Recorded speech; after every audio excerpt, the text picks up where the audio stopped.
Assalamualaikum warahmatullahi wabarakatuh. Perkenalkan, nama saya Ahmad Fahmi dengan NRP 5025251047. Di sini saya akan menjelaskan nomor 5 dari soal ETS struktur data. Nah, oke, untuk yang pertama jelaskan bagaimana struktur data Q digunakan dalam sistem ini. Nah, sebelum itu kita breakdown terlebih dahulu mengenai latar belakangnya.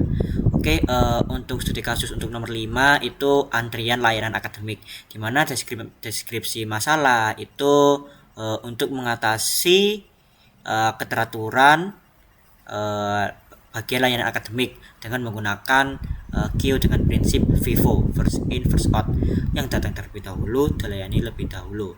Oke, sebuah sistem itu memiliki fitur yang pertama, mahasiswa mengambil nomor antrian, yang kedua petugas melayani mahasiswa berdasarkan urutan. Nah, di sini peran Q itu akan terlihat. Lanjut yang ketiga, sistem dapat menampilkan antrian saat ini. Yang keempat, sistem dapat mengecek. Yang kelima, NQ, mahasiswa mengambil nomor. Yang keenam, DQ, mahasiswa dipanggil. Yang ketujuh, front, mahasiswa yang sedang dilayani. Kalau rear itu mahasiswa terakhir dalam antrian. Oke, untuk yang nomor pertama,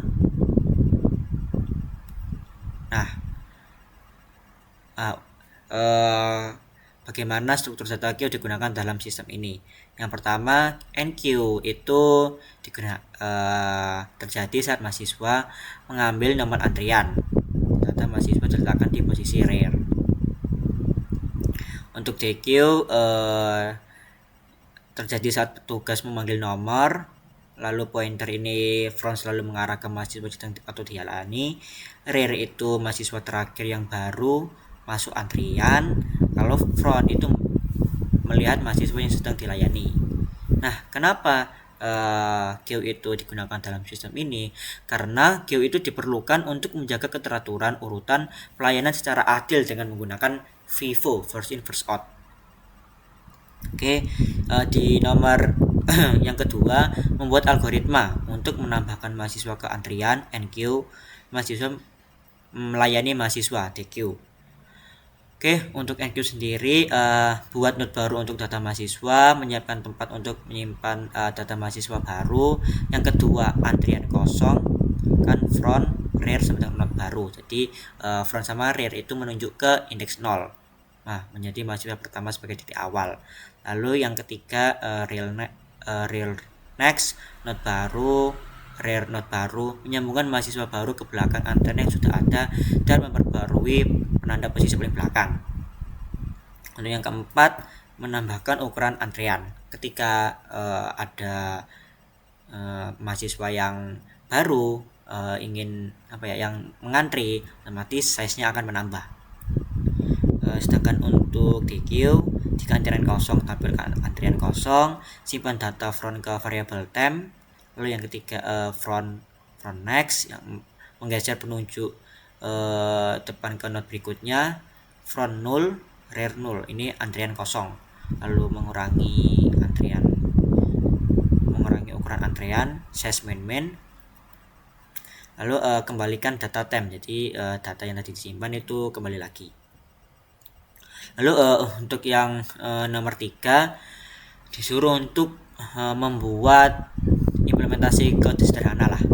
Yang pertama, saya declare variabel array Q dengan tipe data string, front min 1, rear min 1, ini menandakan kita set lah dari awal Q itu kosong. Ini NQ ini gunanya untuk memasukkan mahasiswa tadi. Ini apabila antriannya penuh. Nah, ini front min 1 kan berarti awalnya masih kosong. Nah, saat frontnya min 1, ketika NQ berarti orang yang pertama itu menjadi pengantri pertama. Di set front sama dengan 0, rear plus berarti kan realnya nambah. Oke, nama tadi disimpan ke array tadi. Lalu ini untuk outputnya. Lah, ini untuk function DQ. Function DQ ini untuk melayani, otomatis mengurangi lah. Jadi mengurangi size dari Q tadi. Nah, ini apabila antriannya kosong, ini ketika ingin melayani antrean yang kosong.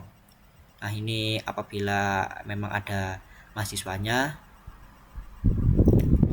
Oke, lanjut ke fungsi main. Nah, fungsi main kita sesuaikan dengan yang ada di simulasi. Mahasiswa ABC masuk antrian, lalu mahasiswa pertama dilayani, tambah mahasiswa D, lalu menampilkan kondisi antrian saat ini. Nah, NQ ABC, DQ ini nggak usah kasih argumen, soalnya dia pasti DQ yang top, dimana top itu yang A. Lalu ini NQD menambahkan mahasiswa D, lalu front sebenarnya min 1 apabila antriannya kosong, if front min 1. Nah, ini else apabila semuanya berjalan normal lah. Nah, ini lanjut ke output program sesuai dengan yang kita mau. ABC masuk ke antrian, melayani mahasiswa A, DQ, lalu D masuk. Nah, antrian saat ini BCD. Lalu untuk simulasinya sendiri, mahasiswa ABC masuk ke antrian. Jadi kan ABC isinya isi dari antrian itu ABC. Frontnya A, rearnya itu C. Lalu mahasiswa pertama dilayani DQ, otomatis A itu dihapus dari antrian. Untuk antrian sendiri isinya BC, frontnya B, rearnya C. Lalu tambah mahasiswa D, otomatis kita NQ ya, sesuai dengan function tadi. D masuk ke posisi belakang, BCD untuk frontnya B, untuk rearnya D. Lalu untuk isi antrian sendiri BCD. Oke, sekian demo yang bisa saya sampaikan. Maaf apabila ada perkataan yang tidak mengenakan. Wassalamualaikum warahmatullahi wabarakatuh.